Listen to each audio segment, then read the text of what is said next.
ملوك مصر وحكام مصر حتى عصر الرئيس السادات اهدى مجموعه من القطع الاثريه، ده برضو موجود فيه. كمان في قانون هنشوفه دلوقتي، القانون اسمه الاسمه 1912 اللي قسم الاثار، اللي هتلاقي كل المتاحف العالميه كان ليها بعثات بتشتغل في مصر وتطلع الاثار وتقتسم الاثار موجوده منها في المتاحف. فلما نيجي نتكلم احنا بنتابع القطع الاثريه اللي خرجت بشكل غير، بين قوسين، غير شرعي. غير شرعي ده بقى نخش تحتها حاجات كتيره جدا، واللي ده اللي احنا بنحاول نشتغل عليه. ممكن نرجع حاجات ما خرجت بشكل شرعي ممكن، بس اذا حاله ان الحائز نفسه هو اللي قدر او تواصل معانا وقال لنا ان انا عايز ارجعها، لان احنا ما ينفعش ان احنا نطالب بحاجه مش خرجت بشكل شرعي. زي ما قلت لحضراتكم الجزء اللي هو المخصوص بتاع الاهداء وبتاع الاسمه وبتاع تجاره الاثار. قوانين الآثار يمكن محمد علي باشا من أول الناس اللي عمل مرسوم ملكي في لحماية الآثار، وكان ده بيعود لسنة 1835. أول واحد نظم عمل الآثار، وكان بيسموها في الوقت ده الخرابات. بدأ ينظم الآثار في مصر، عمل مرسوم في سنة 1835. ثم جاء بعدها بعض اللوائح، احنا لسه لغايه دلوقتي مش بنتكلم في قوانين، بعض اللوائح. في لائحه سنه 69، في لائحه سنه 1869 1879 و1889. كل اللوائح دي كانت كلها بتنظم الاثار ومين يشتغل ومين ما يشتغلش، الى ان صدر اول قانون للاثار ومعروف باسم قانون، كان قانون الاسمه اللي بيعود لسنه 1912. ده اول قانون للاثار المصريه. ثم تم تعديل القانون ده بقانون تاني اللي هو رقم 215 لسنه 51، وده اللي هو نظم تجاره الاثار نفسها. قال ان الاثار التاجر اللي هيتاجر لازم يكون عنده رخصة، تصريح من الحكومه، صادر من الحكومه المصريه ويتختم بختم الجمارك عشان يقدر يصدر قطع اثريه خارج القطر المصري. ثم جاء القانون سنه 1983 و83 اللي هو 117 لسنه 83، ده اللي قال لا، مفيش حاجه اسمها تجاره اثار، مفيش حاجه اسمها اهداء، وان الاثار ما تخرجش بشكل شرعي من مصر الا من خلال المعارض الاثار المؤقته. معارض الاثار اللي احنا بنخرجها بفتره مؤقته لا تزيد عن سنه، في مدينه واحده وتنقل الى مدن اخرى. ثم هنشوف بعد كده تعديلات القانون الاثار المصري نفسه 3 مرات. دي صور لعمليات بيع الاثار ومحلات بيع الاثار كانت موجوده في خان الخليل، وكان موجوده في وسط البلد هنا في التحرير، وكان موجود في اماكن كتيره جدا. ده نموذج من نماذج تصريح التصدير. زي ما حضراتكم شايفين ده نموذج لتصريح تصدير قطع اثريه خارج مصر. صحيح التصريح ده مزور وهنرجع ليه تاني، ولكن هو نفس الشكل التصريح، مصلحه الاثار المتحف المصري، وبيتكتب اسم التاجر ونوع القطع ايه والسعر نفسه، وهنا رئيس امناء المتحف المصري كان بيمضي، والاختام، وادي ختم تصريح التصدير، وكل الاختام دي كانت بتمشي عشان، وده اللي احنا بنشتغل عليه عشان نرجع بعض القطع. ده حصل بعد سنه 1951. ده تمثال، مين اللي يعرف التمثال ده؟ رمسيس الثاني طبعا عليه الاسم. ده تمثال ابو الهول من الجرانيت، اكتشفه فلندرز بيتري 1912 في منطقه في معبد بتاع في ميت رهينه. وطبعا بناء على قانون الاسم اللي كان في الوقت ده، هو معروض في متحف بنسلفانيا دلوقتي في الولايات المتحده الامريكيه كنوع من انواع الاسم، قانون تطبيق لقانون الاسم. طب بعد الرئيس الراحل عبد الناصر في حمله انقاذ اثار النوبه، يمكن بسمع كتير من الناس بيتكلموا في التلفزيون الحقوا يا جماعه جمال عبد الناصر طلع، ما لازم برضو انا دايما بقول المعلومه الناقصه هي جريمه. لا يعني زي ولا تقربوا الصلاه بس واسكت، لا هي جريمه. جمال عبد الناصر اهدى المعابد دي في حمله انقاذ اثار النوبه، في بناء السد العالي لما طلبنا من البنك الدولي ان هو يمول السد العالي، واهدى مجموعه من مش المعابد، هي مقاصير صغيره زي معبد دندور اللي موجود في متحف المتروبوليتان في هولندا طافا، كمان في دابود ده موجود في اسبانيا، كلبشه موجود في المانيا، وكمان اخر واحد موجود في الليسيه موجود في ايطاليا. دول 5 مقاصير اهداهم الرئيس الراحل عبد الناصر في حمله انقاذ اثار النصر. ده عشان برضه نبقى عارفين الوضع ماشي ازاي. طب هنخش بس كده على بقى طب ايه اللي حصل؟ ده كل ده كده بريف صغير عن اللي كان قديم. طب حصل مشكله كبيره جدا في 2011 و2013. حصل ثورتين كبار جدا في مصر. الثورتين دول كان المتضرر الرئيسي فيهم كانت الاثار، لان زي ما بقول لحضراتكم دوله بحجم مصر بحجم الشعب ده والاثار المتاخمه للاماكن الناس اللي بتعيش فيها كله على ضفاف نهر النيل والدلتا، فكان المتضرر الاثار. ال3 حاجات دول هنشوف ايه اللي حصل فيهم. اول حاجه هنبدا بالمتاحف. كان عندي 3 متاحف تم التعرض ليهم. المتحف المصري في 2011 في جمعه الغضب، ومتحف ملاوي في 2013، والمتحف الاسلامي. 3 متاحف كبار في 2000 تعرضوا للسرقه 14. السرقه والتدمير. ده المتحف المصري زي ما حضراتكم شايفين في جمعه الغضب، والناس بعض المتظاهرين دخلوا المتحف المصري. لكن انا هرجع للصوره دي تاني، لان زي ما حضراتكم شايفين في جزء بسيط جدا في اقل من 30 دقيقه كان الجيش المصري موجود بيحمي كنوز المتحف المصري، وبعض القطع خرجت. هقول لحضراتكم دلوقتي تم سرقتها وبعضها عاد زي ما حضراتكم شايفين. دي صوره اللواء احمد عبد الظاهر واللواء الدرديري وهم بيرجعوا المجموعه اللي رجعت من سرقت من المتحف المصري، وادي عرضها كمان بنفس الطريقه. ده شيء مهم قوي ان الوقت ما خدناش وقت كبير ان احنا نرجع اثارنا ونعرضها بشكل اكتر. متحف ملاوي ده كانت مأساة في 2013. الناس دخلوا تعدوا. الصوره اللي قدام حضراتكم ده هتشوفوا ان البتارين كلها فاضيه تقريبا.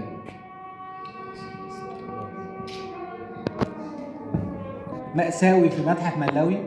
كان وضع سيء جدا.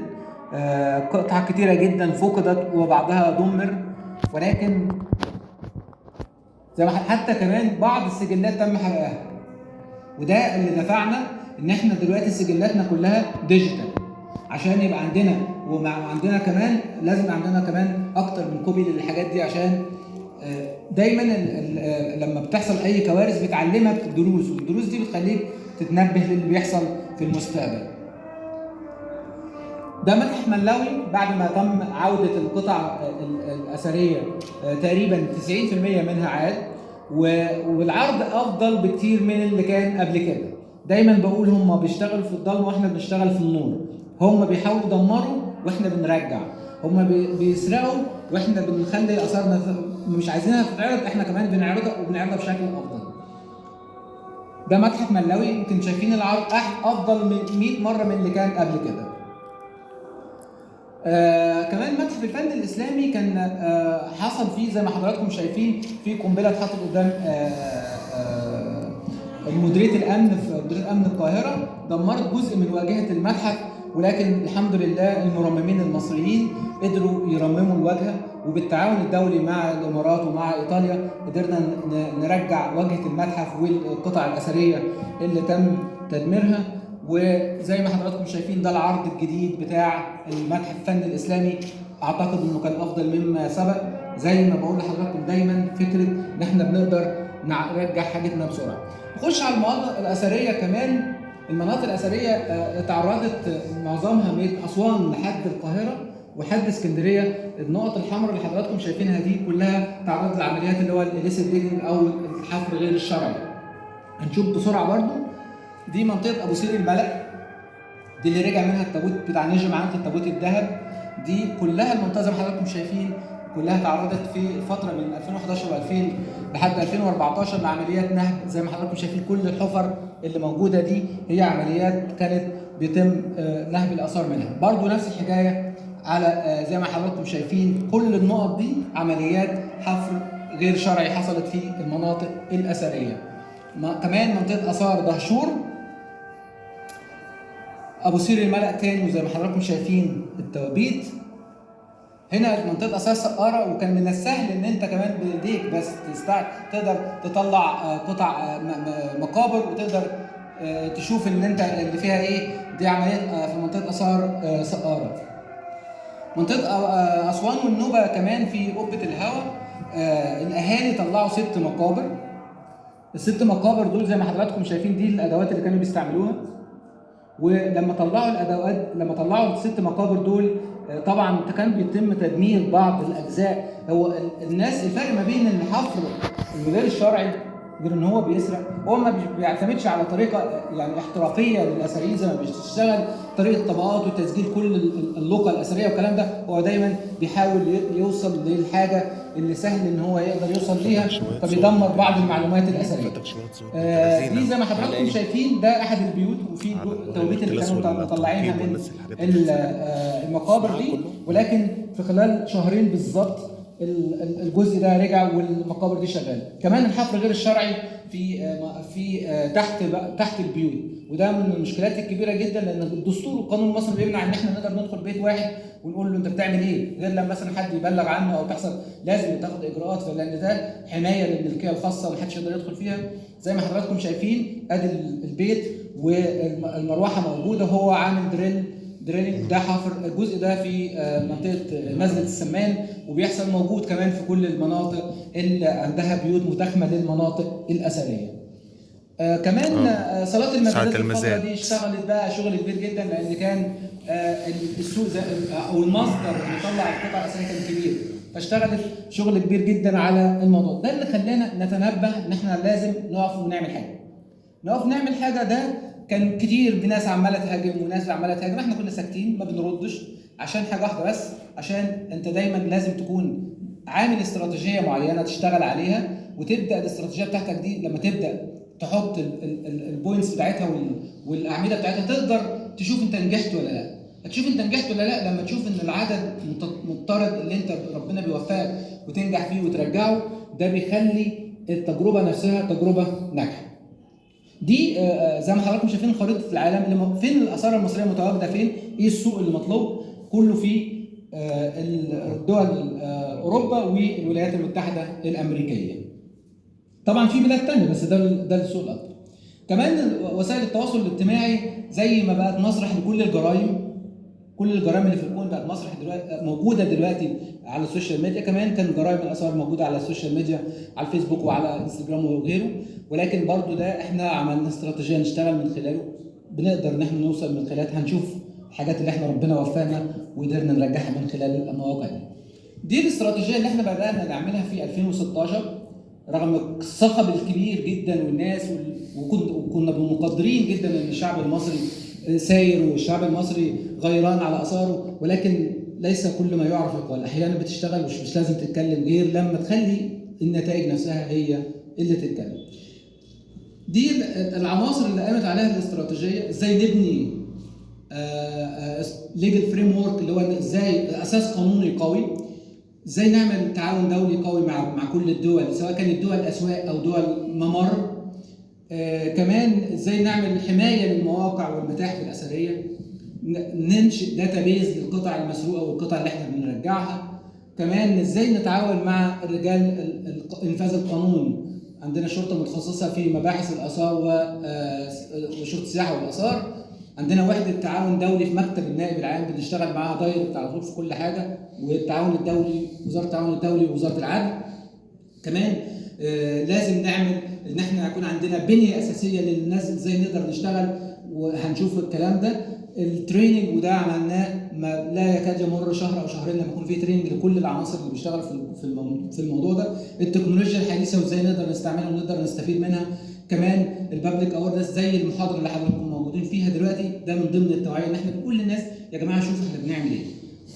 مش بقول لك ما تبقاش زعلان غيران، بس لازم تبقى فاهم انت بتتكلم في ايه. وانت لما يعني الاستاذ محمد لما بيكلمني مثلا واحنا ما بنردش، مش اساس ان انا مش عايز ارد خالص.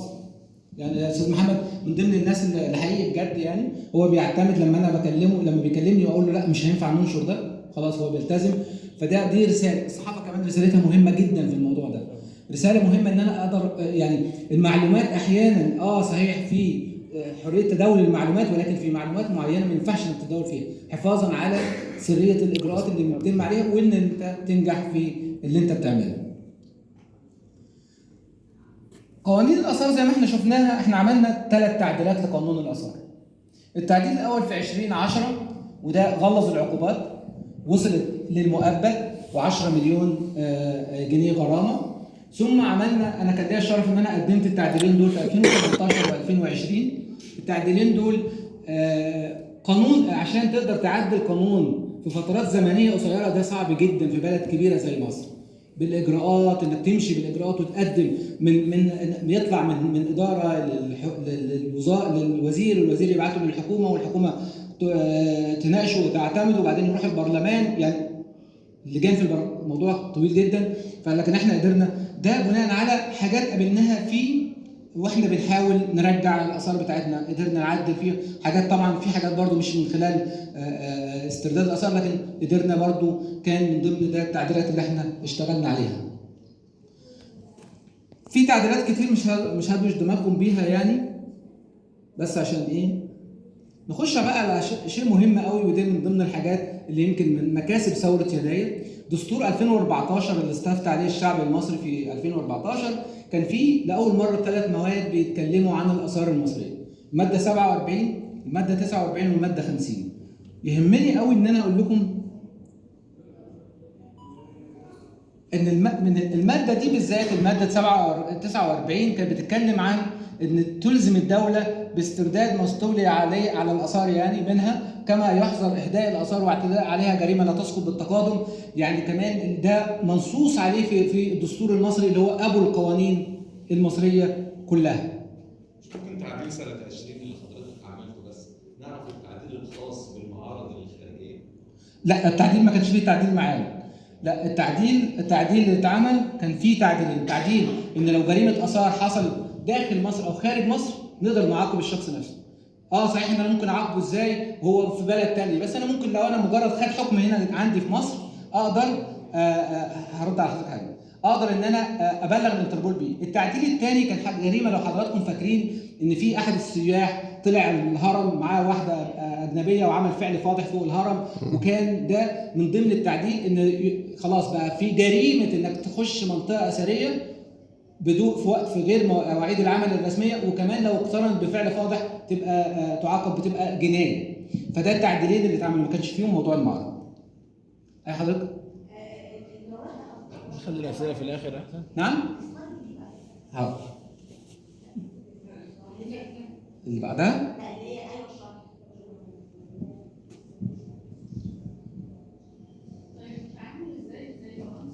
طب ممكن نخلي الأسئلة بس عشان هنرد على كل الأسئلة في الآخر. حاضر.